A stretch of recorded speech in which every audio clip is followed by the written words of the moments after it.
What's up, God Marriage Hey, God Marriage Family. Today we're going to be talking about why it's toxic to compare your spouse, your husband to another husband, your wife to another wife. And this could be another married couple, a stranger, a celebrity, someone online you see, or just even a single person. It's never good to start comparing your spouse with another spouse.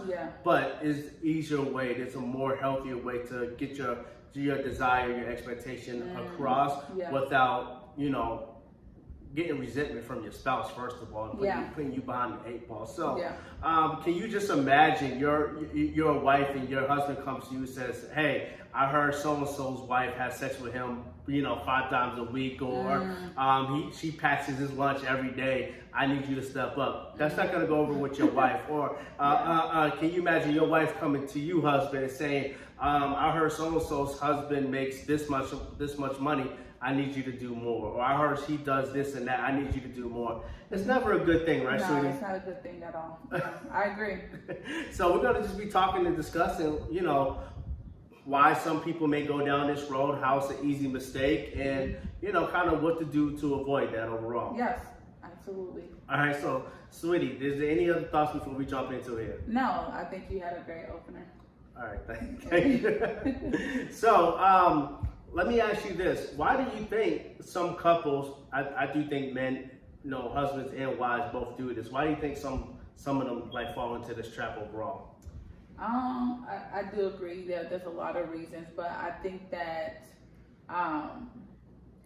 the media has, painted a picture, and social media has painted a picture of what people feel like marriage should look like, and that's a marriage without any problems, without any difficulties, without any challenges or hard times. So when the media or movies or social media portrays a marriage that looks like such, then people start desiring that when they think about, well, my marriage isn't without difficulties, isn't without challenges. So because theirs appears to be, they want that. So I think that it's because, we live in such a technology-driven world that it could actually be like a deficit to us and work against us. And I think that's, it's showing up in relationship and it's showing up in marriages, because how else are you even knowing what someone else is doing in their marriage other than you're seeing it on social media, you're seeing what they post, these movies that they have is nowhere near the truth of how love and relationship and marriage works. But I think this is where those ideas come from, when that false image is painted and people then desire that. Absolutely. You hit on social media, which I thought was a real driving factor in this. I mean, obviously you don't need social media, but obviously I think in today's culture, society, that's a big, factor. Something else I wanted to touch on is sometimes, you as a husband or a wife, you may feel like you're not getting everything that you want out of your marriage from your spouse. And you may see, it could be a friend's spouse, it could be a total stranger, it could be, like you said, social media, a celebrity. You're like, oh wow, it seems like, they do that, she gets that from her husband, or he gets that from his wife.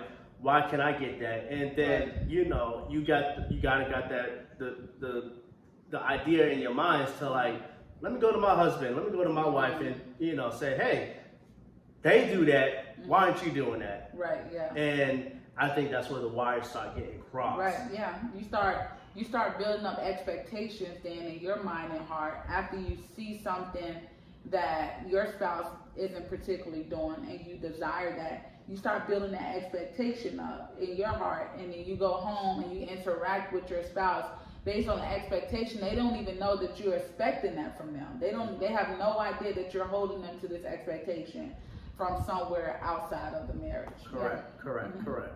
And I think it's okay to have desires and expectations, especially from your spouse. That's okay. But once you start comparing your spouse to whoever it is, that's where the issue comes across. Yeah, I agree. Because first of all, once you say, okay, I want you to say be more handy around the house, or I want you to be more feminine around the house, the spouse is gonna look at you like, oh, okay, where is this coming from? Right. And then you attach a name to it. You're gonna start getting That's insulting. It's insulting, and you're gonna start insulting. receiving resentment from your spouse. Yeah, that's insulting because that spouse. Every marriage situation is different, but that spouse could be doing the very best that they can. Like I said, they could very well have no idea that you're holding them to this expectation. And then, like you said, you go add a name to it, like Johnny down the street, and it's like that could be crushing, right? And it's disrespectful. At the very top of the list, it's disrespectful. But it could be crushing to that spouse who feels that they're doing everything that they can already. Exactly, and to the point, every marriage is different. Yeah. Every spouse is different. You may have, say you have a husband who's, he's doing the best he can. He works very hard. You don't have to ask him to just do simple things around the house. He's just not the romantic type of guy. You know what I mean? Right. You may never catch him in a suit with some roses and, ready to take you out to a 5-star restaurant. Right, you know what I mean? Yeah. And say you was watching Lifetime, say you was on social media, on Facebook, Instagram. Sometimes you don't even have to be a celebrity. It could just be someone you know from church, family, someone you went to high school with. You're like, oh wow, looks like, she's getting wine and dine as a wife. I want that. You know what I mean? Yeah. And you bring it to this husband, he's like, I'm totally clueless as to where this coming from. Where is it coming from? Right. And although the desire isn't wrong. Right. You know what I mean? Exactly. As a wife, there's nothing wrong with wanting to be, spoiled and taken out to a fine restaurant or having roses brought to you on a Wednesday or whatever. Yeah. That's fine.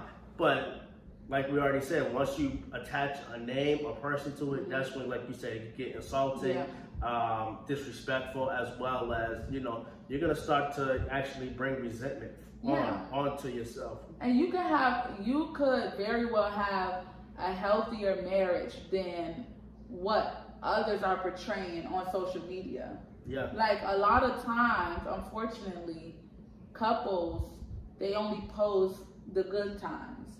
And that person that's posting, the romantic night where the husband came and brought flowers and a nice dinner and all that, you don't know what led up to that. It could have been a terrible week. The reason why he even had a mind to do that is because they was on the brink of something not great, right? A divorce or a breakup, or they had a bad breakup, or was emotional abuse that week. And only thing you see is the date night. You don't see what led up to that. Now, it could have been a healthy week, and not everyone is portraying. I just want to make that clear too. I don't feel everyone is portraying on social media something that's not, right? There are some healthy marriages and healthy families and healthy couples out there, and they do need to be showing the world what that looks like. But then, more often than not, it's the contrary, where that's not the case. And so the reason why you said it's toxic, and I agree with you, and it's dangerous, because you could be patterning your life after someone who doesn't even have a healthy marriage in real life. Yeah. So it's dangerous. Absolutely. And guys, if you can relate to this in any way, we would love to hear about it in the comments, okay? Please. But just going back, like you said, just keep it on the same topic. Another thing is, sometimes your spouse, they could be a husband or a wife, they may not have grown in that area yet. Right. And that's another thing. Yeah. Marriages are different. You know what I mean? Yeah. Your spouse right now, they may not do what you would love for them to do. But they may get there in another couple of years. Yeah. You know what I mean? Yeah. And another point is let's talk about how to bring that to their attention. Mm. And so I think in marriage, the wife is going to change from the time she gets married. The husband is going to change from the time he gets married. Even your desires, your expectations, all these change from the time, you started dating, courting, getting engaged, to the first day you got married, to 5 years from now. Right. You change. Marriage is dynamic. It's very fluid. Right. So how would you, what would you say to, a wife or even a husband who wants to bring something to their spouse's attention that, okay, I feel like I want this now. I mean, say we're in the 5th year of our marriage, 3rd year, 8th year of our marriage. I want this now. How do they, in a healthy, mature way, communicate that without bringing up Johnny down the street, you know what I mean? Right, yeah. Or Cindy down the street, Yeah, you know, online. I think it's a healthy way to reference a couple that you admire or things about a relationship that you admire. Reference, you know, what you admire about that, but not to an extent where you are comparing your spouse to that individual and saying, I want what they have, right? Because again, you don't know all in the background of what they have. Yeah. So it's okay to say, you know, I have a best friend who, you know, her husband brings her flowers every Saturday. Honey, it would be nice if you know, I really admire that. I think that is so sweet. I'm someone who loves flowers. I think, and let them know where it's coming from. Because I think a lot of times, if you just, like you said, you just coming from left field, like, oh, you don't never buy me no chocolate, and you don't, that's where that resentment is coming out. It's like, where is this even coming from? But I think it's okay to reference something that you admire in another couple without it getting too deep and I'm comparing you to that person. And if you don't do that, I'm holding you to it. So if I'm just using as an example, you know, like I said, a husband who buys his wife flowers every Saturday, and maybe, you know, it's been a few months or even years since you received flowers. So you can just reference that. You can say, honey, you know, I really do appreciate when you give me flowers. You know, it's something that I do love. And, you know, I know this couple, I started to think about it when I saw this couple who, you know, their husband brings her flowers every Saturday. And I was just thinking, like, I would love to get flowers more often too. So, you know, how do you feel about that? What are your thoughts about that? You know, it's like, I'm not holding you to it if you don't. I'm just letting you know that it sparked my remembrance of when you used to bring me flowers. And I would like flowers more often too. It doesn't have to be every Saturday like this couple, but just, you know, it had me remember when you used to bring me flowers. So I personally think, I'd love to hear your thoughts. I think that's a healthy way to reference a couple as something you admire about another couple without making that spouse feel bad about themselves, make them feel like they're nothing, like, oh, what are you doing? You don't never bring me no flowers, you good for nothing. Like, it doesn't have to go there, but a lot of times it does. It goes straight there. The spouse doesn't even see it coming. They're like, where is this even coming from? But if you're going to bring something up because you saw within another couple, I think it's appropriate to reference why this is coming up and where you're getting this idea from. I would caution with that. I really would, because right away, once you make the reference to another couple, another husband, another wife, automatically the spouse's guard is going to go up right away. So I would caution referencing that. And if possible, I would just, you know, let it be a desire that you have. You know what I mean? Now, let's be honest. Most people get their desires and expectations from social media these days. You know, I mean, that's just how it is. You know what I mean? It's probably the new TV. Yeah. But I would really caution, you know, just, you know, putting a name to it, just simply because now they feel like they got to live up to something online. Well, I use an example of somebody's friend. That's why I said somebody said, like, someone that they know. Well, you know what I'm saying? Online or just whatever. Now they feel like they kind of gotta live up to that a little bit. They're like, oh, now so and so did this. Now I know my wife's gonna, you know, want to do this. Or my husband, they're gonna expect this out of me now. I feel like if it's brought up in a certain way where it's not demeaning or making that spouse feels like that, I feel like you need to know your spouse.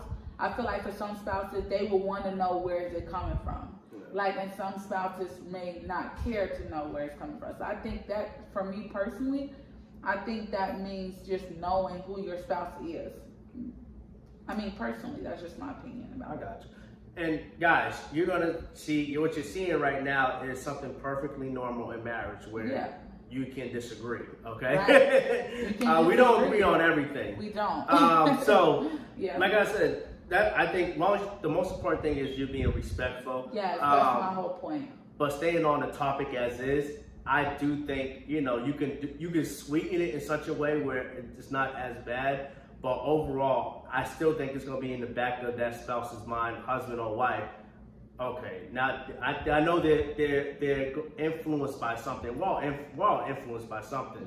But what's next? Am I doing enough? Am I not, they might start to feel underappreciated, so I think that's that where can I'm coming happen from regarding that. I think that can happen with you not even mentioning it. I think that spouse can question, where is this coming from? Yeah. Even if you don't reference anyone, you just come out the blue letting them know, oh, I would like to have flowers more often, and you don't reference anything, you sweeten it up and everything. They can have in the back of their mind after that conversation, well, where is this coming from? Exactly. You know what I mean? So either way, that's why I say knowing your spouse. Some spouses may want to know, where is this coming from? Like, yeah, that's no problem, but I'm curious what sparked that. You know what I mean? Sometimes they may ask. Right, they may act, and that's why I'm just someone who believes in honesty full force. So if I'm gonna bring something to you, I'm gonna just automatically tell you where it came from, because I just feel like that's the best policy. But that's why I'm saying know your spouse. Yeah. You know what I mean? So that may be up to the individual. But ultimately, I think what helps with this conversation as a whole is just being content with what you have, finding contentment with what you have, thinking about the fact that there was a time when you didn't have a spouse, you didn't have a family, you prayed for that spouse, you prayed for that family, or believed, and you finally have it. And now you're kind of picking that person apart and saying, well, they don't do this, they don't do that, well, they don't do this, and the person down the street does that, but you know what I mean? You need to be content. Like, we need to go back to just being content with what we have and not comparing it to what someone else has, because you don't know their background, you don't know their story, you don't know the reality of what they have. And even if it is true what they're presenting, what you have is beautiful as well. It is something to celebrate. It is something to be grateful for. It's still a testimony, because it's a time when you didn't have what you have now. That's very true. But also the ugly truth is, after you get something, you always want more. You want it a little different, or Very you know what I mean. For example, it could be a man or a woman who wanted to be married. Mm-hmm. They finally married now. Okay.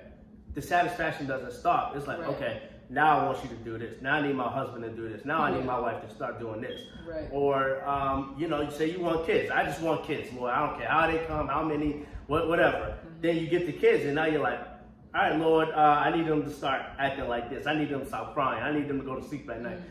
I feel like the satisfaction never stops, and there's always going to be something more. Yeah. So I think there is a perfect balance. Well, you can try to hit this balance of trying to be content, as well as coming in a healthy way as to how to manage expectations, new expectations and desires. Yeah, I think you definitely. I thought about the scripture that says the eye is never satisfied, like the eye is never full.